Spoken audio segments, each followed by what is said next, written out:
গা বন করা 3 কোল দিয়ে, নিজেরাও করা, বাচ্চাদেরকেও করা।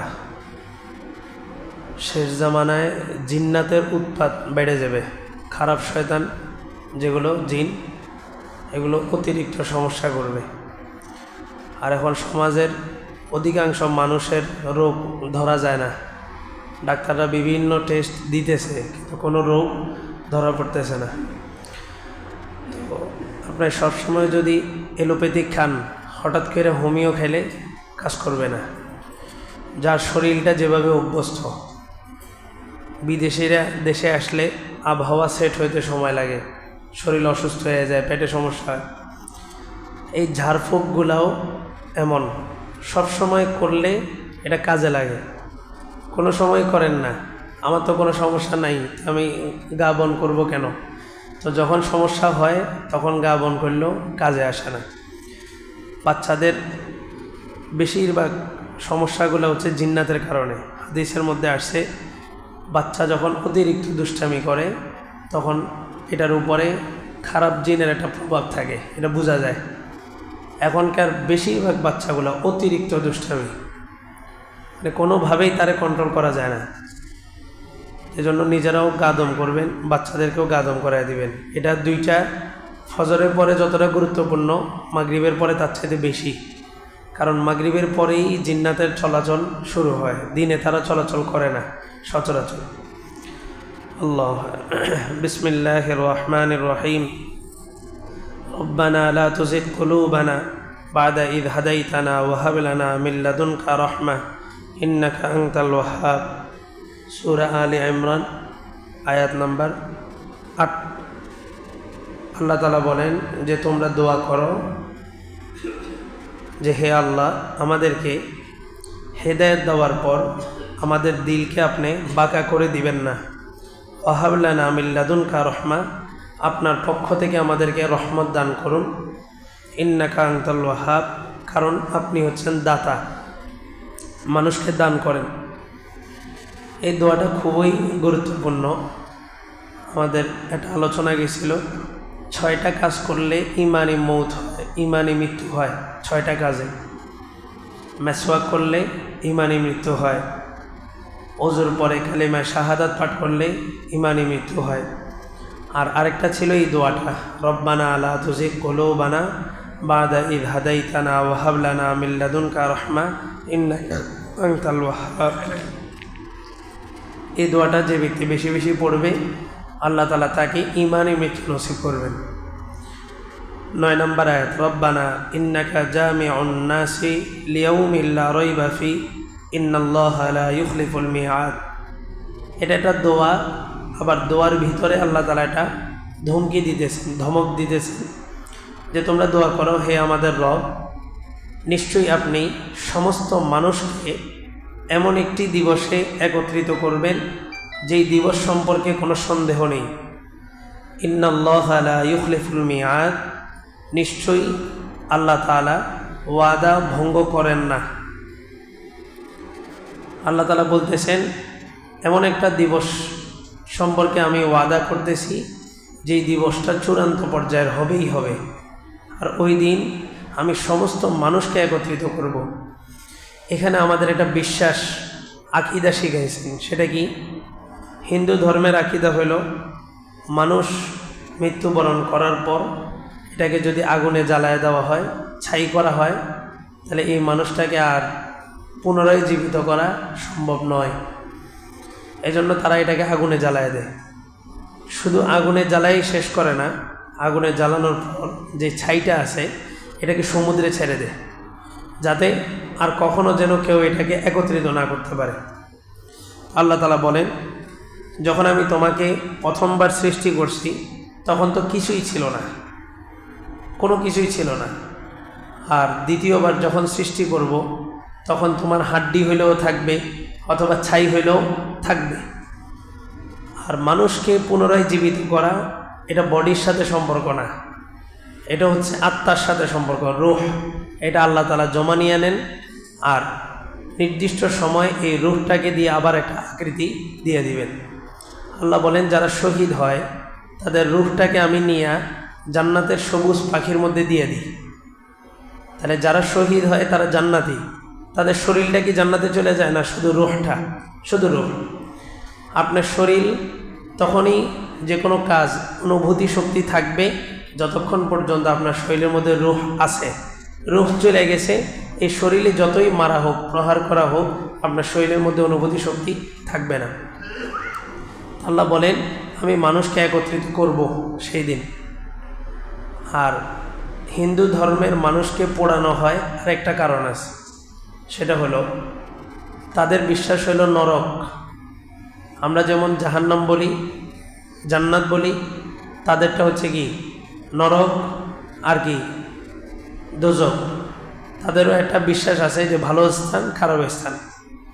আর তাদের ধর্মীয় একটা বিশ্বাস হইল আগুনের মাধ্যমে সব কিছুকে পবিত্র করা হয়। আপনি দেখবেন পানি, মূল পিওর ফিল্টারিং পানি কোনটা? যেটা সিদ্ধ করা হয় আগুনে। খাবারের মধ্যে অনেক কেমিক্যাল থাকে, আমরা যে সবজিগুলো কিনি এগুলোর মধ্যে অনেক কেমিক্যাল দেওয়া থাকে। সায়েন্স বলে যে এটা যখন পাকানো হয় তখন ওটার মধ্যে যে বিষাক্তটা, বিষটা থাকে এটা সরে যায়। দেখবেন কাঁচা লবণ খাইতে ডাক্তার নিষেধ করে, কাঁচা লবণ, কারণ এটা ক্ষতি। কিন্তু ওই লবণটাই যদি ভাইজা নেয় আগুনে, বলে যে তাহলে আর সমস্যা নেই। তার মানে বোঝা গেল যে কোনো জিনিস পোড়ানোর মাধ্যমে এটা কি হয়ে যায়? পবিত্র হয়ে যায়। আল্লাহ রসুল সাল্লাল্লাহু আলাইহি ওয়াসাল্লামের খাদেম আনাস ইবনে মালিক, ওনাকে আল্লাহ রসুল সাল্লাল্লাহু আলাইহি ওয়াসাল্লাম একটা দস্তরখান দিছিলেন, দস্তরখান যেটার উপরে রেখে খাবার খায়। একদিন আনাস বিন মালিকের কাছে কিছু মেহমান আসছে, দস্তরখানটা একটু ময়লা ছিল। তো আনাস বিন মালিক দস্তরখানটাকে গোল করে আগুনের মধ্যে ফেলাই দিছে। মেহমানরা বসা, ফেলাই দিছে। কিছুক্ষণ জ্বলার পর আনাস বিন মালিক একটা কাঠি দিয়া ওই দস্তরখানটা বের করছে, বের করে ঝাড়া দিয়া সামনে বিছাই দিছে। একদম আগুন থেকে বের করে ফ্রেশ সুন্দর পরিষ্কার একটা দস্তরখান মেহমানের সামনে বিছাই দিছে।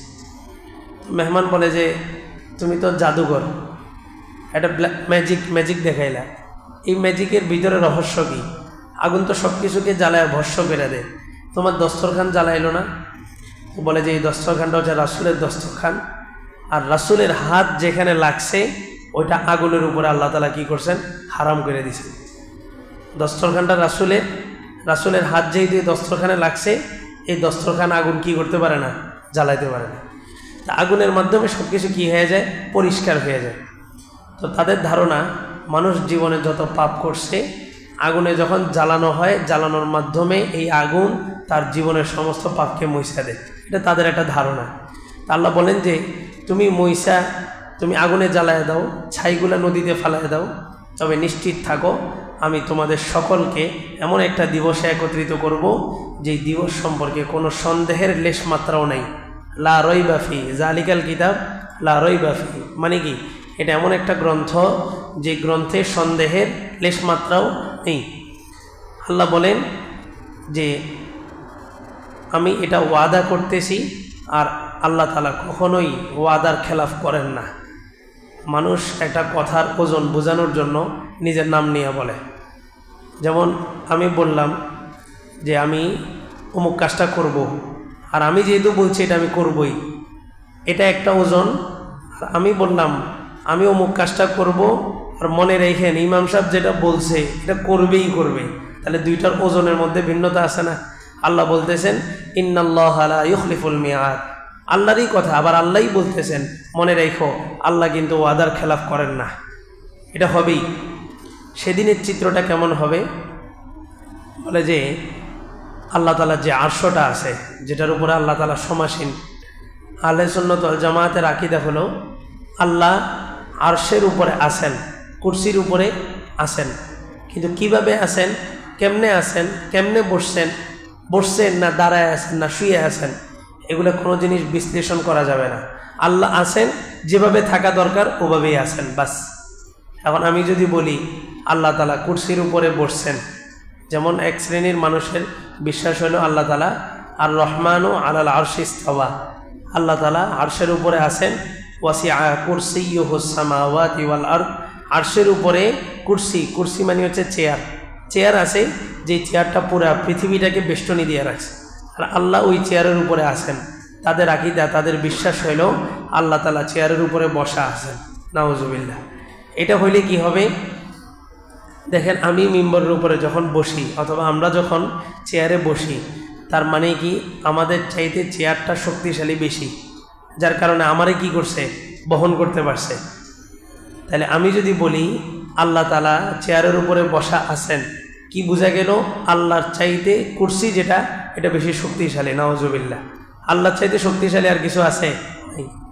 দ্বিতীয় সমস্যা, আমরা যে চেয়ারের উপরে বসি আমাদের একটা আকৃতি আছে, আমরা বসতে পারি, চেয়ারটা আমাদের চাইতে বড়, মিম্বরটা আমাদের চাইতে বড়, তারপরে আমরা বসতে পারছি।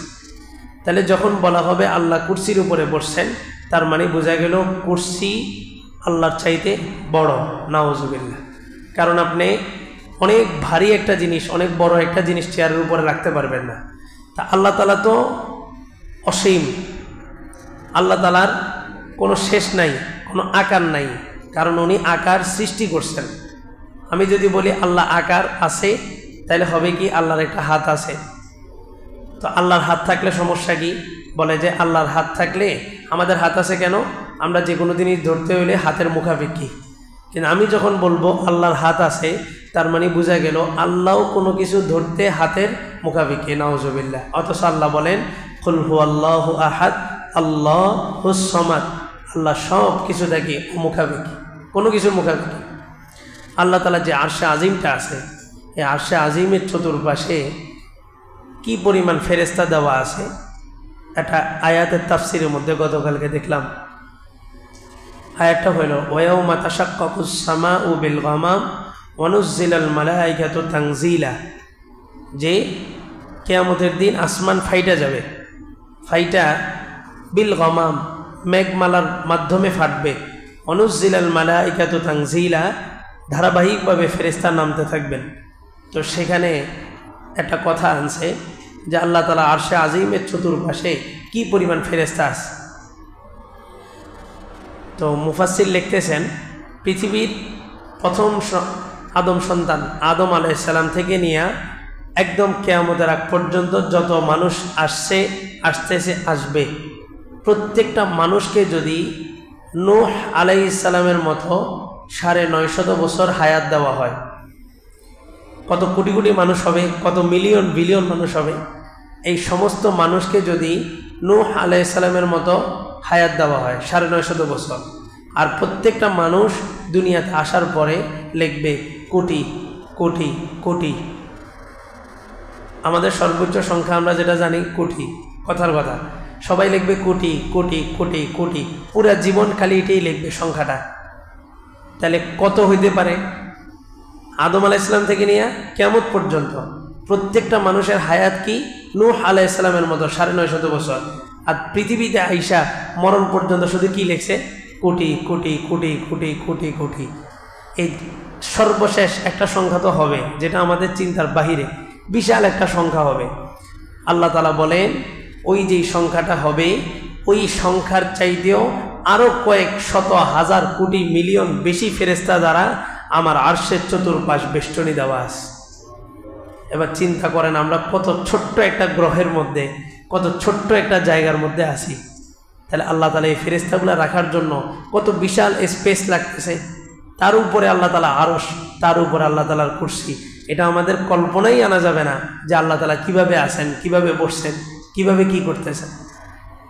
তা আল্লাহ তাআলা বলেন, ওখানে একটা জিকিরের ফজিলত বলছে, বলে যে এই আরশে আজিমের চতুর্পাশে ফেরেশতারা আল্লাহ তাআলা জিকির করে, ওমান হাওলাহু ওমান হাওলাল আরশি ইউসাব্বিহুনা বিহামদি রাব্বিহিম, যে আল্লাহ তাআলা আরশের চতুর্পাশে যে এত লক্ষ লক্ষ কোটি কোটি, যে সংখ্যাটা আমাদের মস্তিষ্কে আসা সম্ভব নয়, এত সংখ্যক ফেরেশতা আল্লাহর আরশে আজিমের পাশে শুধু কি করে?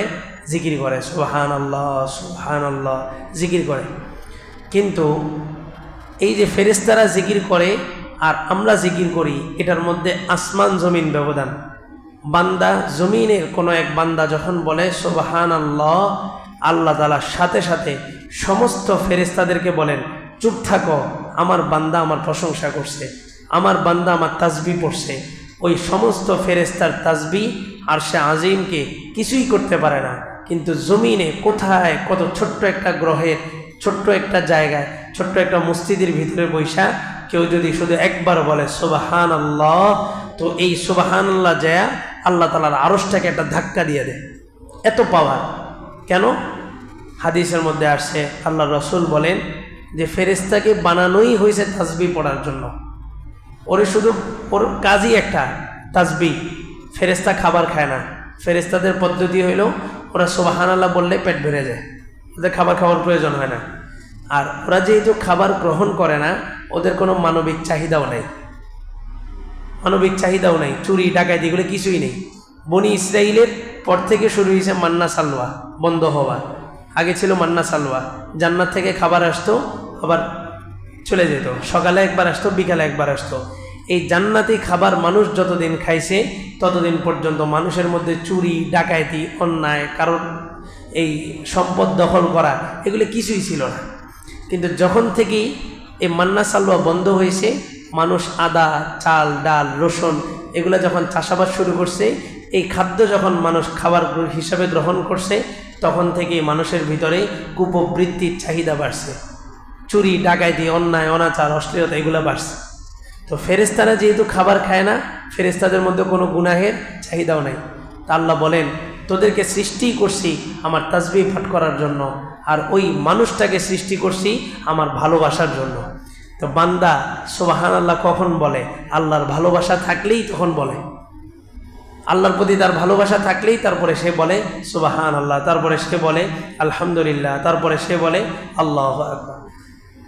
এত অসংখ্য ফেরেশতা 24 ঘন্টা আল্লাহ তাআলা জিকির করতেছে, তারপরেও আমি আর আপনি যখন একবার সুবহানাল্লাহ বলি, আল্লাহ পুরা 7 আসমানের সমস্ত ফেরেশতাদেরকে থামায় দেন, বলে যে চুপ থাকো, ওই যে একটা তাসবিহ জমিন থেকে আসমানের দিকে উঠতেছে ওইটাকে জায়গা করে দাও। তো সবাই জায়গা করে দেয়। এই তসবিহটা সরাসরি যায় 7 আসমান ভেদ করে একদম আরশে আজিমে যায় একটা ধাক্কা দেয়। আমাকে বানাইছে, আমাকে স্বাধীনতা দিছে গুনাহ করার, আমি গুনাহ না করে কি করতেছি? আল্লাহর জিকির করতেছি। আর ফেরেশতাকে বানাইছেই জিকির করার জন্য, ও সারাদিন জিকির করলেও আল্লাহর কিচ্ছু যায় আসে না। ফেরেশতা আল্লাহকে বলছে নাহনু নুসাব্বিহু বিহামদিকা ওয়া নুকদ্দিসু লাক। মানুষ কেন বানাবেন? আমরাই তো আপনার সকাল সন্ধ্যা কি করি? তাসবিহ পাঠ করি। আল্লাহর এটা খুব হিট লাগছে যে আমি ভালোবাসা একটা জাতি বানাইতে চাইতেছি, তারা বাধা দিতেছে। এই জন্য আমরা যখন জিকির করি আল্লাহ ফেরেশতাদের সাথে গর্ব করে। ওই যে দেখো বলছিলা তারা জমিনে যা ফিতনা ফাসাদ করবে, এখন দেখো কি করতেছে? জিকির করতেছে। এই আল্লাহ তাআলার আরশ আজিম, সেদিন আসমান ফাইটে যাবে, এই অসংখ্য অগণিত ফেরেশতা জমিনে আসবে।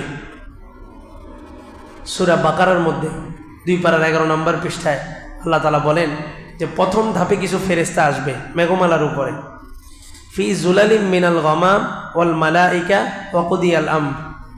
মেঘের উপরে কিছু ফেরেশতা আসবে। হাসরের মাঠে মানুষ মনে করবে আল্লাহ মনে হয় চলে আসছে, তো সবাই দৌড়ায় যাবে ওখানে, যা বলবে আল্লাহ কে আসছে? তো তারা বলবে জানা আল্লাহ আসে নেই। এরপরে আরেকটা টিম আসবে আরো বিশাল মেঘের উপরে, তো সবাই দৌড়ায় যাবে, বলবে আল্লাহ আসছে? বলে যেন আল্লাহ আসে নেই। তৃতীয়বারের সময় পুরা হাসরের মাঠটা থাকবে অন্ধকার, আল্লাহ তাআলা আসবেন, পুরা হাসরের মাঠটা আলোকিত হয়ে যাবে, বিশাল একটা টিম থাকবে। আর আরাফার ময়দান যেটা এখন, এই আরাফার ময়দানটা হবে বিচারের স্টেজ, বিচার ব্যবস্থার স্টেজ। ওখান থেকে বিচার কার্যক্রম শুরু হবে। আল্লাহু আকবার। আল্লাহ তাআলা দোয়ার মাধ্যমে একটা ভয় শিখাইছেন যে তুমি দোয়া করো, রব্বানা ইন্নাকা জামিউন নাসি লিয়াউমিন লা রাইবা ফি, যে হে আল্লাহ আপনি এমন একটা ইন্নাকা জামিউন নাস, আপনি মানুষকে একত্রিত করবেন, লিয়াউমিন এমন একটা দিবসে, লা রাইবা ফি সেই দিনের ব্যাপারে কোনো সন্দেহ নেই। তার মানে কি? এটার মধ্যে আরেকটা লুকায়িত কথা আছে, আল্লাহ সেই দিন আপনি আমাকে বেইজ্জতি করেন না, সেদিন আপনি আমাকে লাঞ্ছিত করেন না। আজকে তো গুনাহ করতেছি দরজা লাগায়, কেউ দেখবে এই ভয়ে, কিন্তু সেদিন আমি যে কি করছি না করছি এগুলা সব কিছু একদম ভিডিও ফুটেজ আকারে, শুধু আমার ছেলে না আমার মা দেখবে, আমার বাবা দেখবে, আমার ভাই দেখবে, আমার মুসল্লিরা দেখবে, আমার সমাজের মানুষ দেখবে, সবাই দেখবে, সবার সামনে ওপেন করা হবে। এজন্য গুনাহ করার আগে একটু ভয় যে আল্লাহ তাআলা এগুলো সব কিন্তু রেকর্ড করছেন। আর হাসরের মাঠে যায় এটা বলার সুযোগ নেই, এগুলো এডিট করা হয়েছে, এটা বলার সুযোগ আছে। এখন কোনো কিছু ভাইরাল হইলে কি বলা হয়, কয় যে এডিট করছে। 24-এর গণ অভ্যুত্থানে এতগুলা লাশ মারছে জালেম, আর এখনো পর্যন্ত কিছু লোক আছে তারা হাইকোর্টে যায় বলতেছে যে এগুলার মারে না, এগুলা এআই সফটওয়্যার দিয়ে কি করছে, এডিট করছে। তো এখানে বলা সহজ জমিনে, কিন্তু আখেরাতে এই কথা বলার কোনো সুযোগ নেই। আল্লাহ আপনার মুখের উপরে সিল মেরে দিবেন। আল্লাহ বলেন, আল ইয়াউমা নাখতিমু আলা আফওয়াহিহিম ওয়া তুকাল্লিমুনা আইদিহিম ওয়া তাশহাদু আরজুলুহুম বিমা কানু ইয়াকসিবুন। বান্দা, তোমার সেদিন মুখ বন্ধ থাকবে, হাত কথা বলবে, পা কথা বলবে, চোখ কথা বলবে, শরীরের সমস্ত অঙ্গ কথা বলবে। আপনি এডিটিং হয়েছে এটা বলার সুযোগ আছে? হাত বলবে আল্লাহ আমারে দিয়ে এই কাজ করছে, পা বলবে আল্লাহ আমারে দিয়ে অমুক কাজ করার জন্য অমুক জায়গায় গেছে। আমার অঙ্গ প্রত্যঙ্গ, যেই অঙ্গ প্রত্যঙ্গগুলা শান্তির জন্য আজকে আমি গুনাহ করতেছি, ওই অঙ্গ প্রত্যঙ্গগুলাই আমার বিপক্ষে সাক্ষী দিবে। এই জন্য এই দোয়াটা শিখা, এই দোয়াটা যখনই করবেন আখেরাতের একটা ভয় আল্লাহর কাছে বলবেন যে আল্লাহ আমার দিল থেকে অহংকার বের করে দিয়া আপনার ভয় দিলের মধ্যে ঢুকাইয়া দেন। যার মধ্যে আল্লাহর ভয় ঢুকে গেছে সে কামিয়াব। কদ আফলাহা মান যাক্কাহা, কদ আফলাহা মান তাযাক্কা। যে আত্মশুদ্ধি করছে মানে কি, আল্লাহর ভয় দ্বারা দিলকে আলোকিত করছে, সেই কামিয়াব। আল্লাহ তাআলা আমাদেরকে আমাদের দিল থেকে দুনিয়ার গান্দা মহাব্বত ভালোবাসা বের করে দিয়ে আল্লাহর ভয়কে দিলের মধ্যে বসানোর তৌফিক দান করুন। আলহামদুলিল্লাহি রাব্বিল আলামিন। ربنا ظلمنا أنفسنا وإن لم تغفر لنا وترحمنا لنكونن من الخاسرين. ربنا لا تزغ قلوبنا بعد إذ هديتنا وهب لنا من لدنك رحمة إنك أنت الوهاب. ربنا إنك جامع الناس ليوم لا ريب فيه إن الله لا يخلف الميعاد. আয় আল্লাহ মেহেরবানি করে জীবনের সব গুনাহগুলোকে মাফ করে দেন। আয় আল্লাহ গুনার সব রাস্তাগুলোকে বন্ধ করে দেন। আয় আল্লাহ আখেরাতের ভয়, মরণের ভয়, কিয়ামতের ভয় আমাদের দিলের মধ্যে বসায় দেন। আয় আল্লাহ আপনার ভয় দ্বারা আমাদের দিলকে আলোকিত করে দেন। আয় আল্লাহ আপনার ভয়ের মাধ্যমে সমস্ত গুনাহ থেকে বেঁচে থাকার তৌফিক দান করেন। এই মজলিসটাকে আপনি কবুল করেন। তাফসীরে মজলিসটাকে যারা আবাদ রাখছে তাদের প্রত্যেকের দুনিয়া এবং আখিরাতের সব জরুরতগুলোকে আপনি পূরণ করেন। ওয়া সাল্লাল্লাহু তাআলা আলা খায়রি খালকিহি মুহাম্মদ ওয়া আলা আলিহি ওয়া আসহাবিহি আজমাইন ওয়ারহামনা মা'হুম বিরহমাতিকা ইয়া আরহামার রাহিমিন।